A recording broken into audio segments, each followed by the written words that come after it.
সুপ্রিয় বন্ধুরা, আমরা শুরুতেই দেখছি একজন বখাটে চরিত্রের ব্যক্তির আগমন। কিছু বুঝে ওঠার আগেই সজোরে একজন ব্যক্তিকে থাপড় মেরে বসে। সম্ভবত মনে হচ্ছে গায়ের সাথে অর্থাৎ কিঞ্চিত পরিমাণ টাচ লেগেছে, যেটার কারণে কিন্তু এই যে এত বাক বিদণ্ড।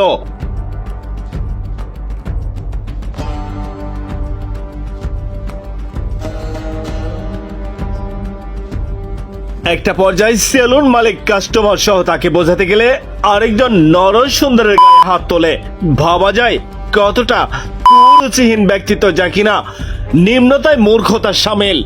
আমি মনে করি হয়তো উল্টা পাল্টা কিছু খেয়ে এসেছে।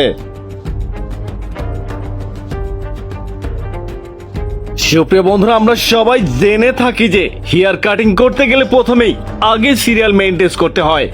সেখানে কোনো ব্যক্তি যদি ব্যক্তিগত কাজের ক্ষেত্রে বিশেষ কারণে, যেমন গাড়ির টিকিট, ট্রেনের টিকিট, এমনকি বিয়ে করতে যাবে, সেই ক্ষেত্রে নরসুন্দরের কাছে অনুমতি না নিয়ে যিনি তার আগে সিরিয়াল দিয়ে বসে আছেন, আমি মনে করি সেই ব্যক্তিকে যদি রিকোয়েস্ট করে হয়, সেখানে 90% মানুষই অনুমতি দিয়ে দেয়।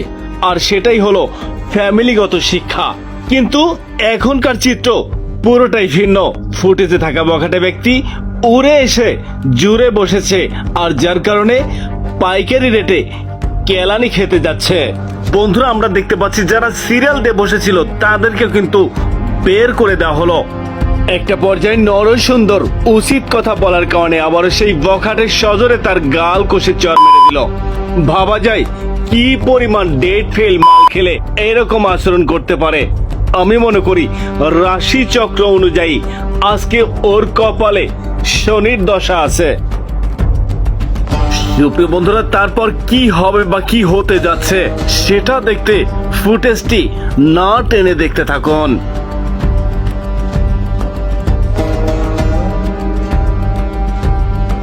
আবারও কিন্তু নিয়ন্ত্রণ হারিয়ে যাচ্ছে। নরসুন্দরের ভাষ্য অনুযায়ী গায়ে যে কাপড়টা মোড়ানো সেটা নাকি নোংরা, আর সেটার কারণে আবারও কিন্তু গ্যাঞ্জাম বাঁধানোর চেষ্টা করছে।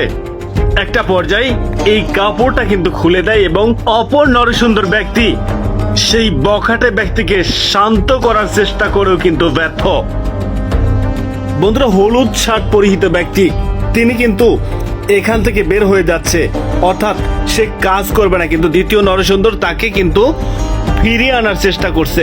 একটা পর্যায়ে এখানে কিন্তু এই যে একটা গ্যাঞ্জাম বাঁধানোর চেষ্টা।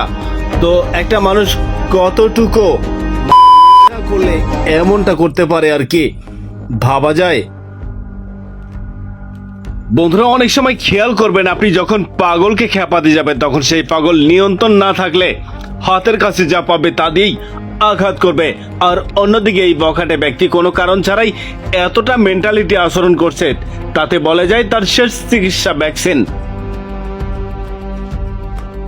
আর যেহেতু ভ্যাকসিনের কথা উঠে এসেছে, তাই নরসুন্দরের গায়ে প্রচন্ড শক্তি থাকার পরেও সাময়িক সময়ের জন্য নত স্বীকার করছে।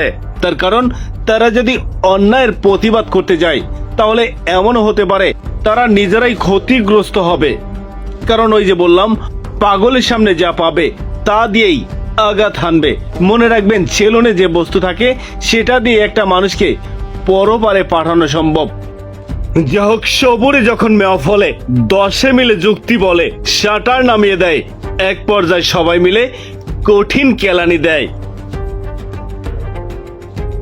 সুপ্রিয় বন্ধুরা, পরিশেষে সবার উদ্দেশ্যে একটা কথা বলতে চাই, যারা গায়ের জোরে গলা বাজিয়ে এমনকি নিরীহ ব্যক্তির উপর অন্যায় অবিচার করে, আমি তাদের উদ্দেশ্যে বলছি, দয়া করে যেখানে সেখানে ভাব নিতে যাবেন না। কারণ সব জায়গায় নেতাগিরি চলে না।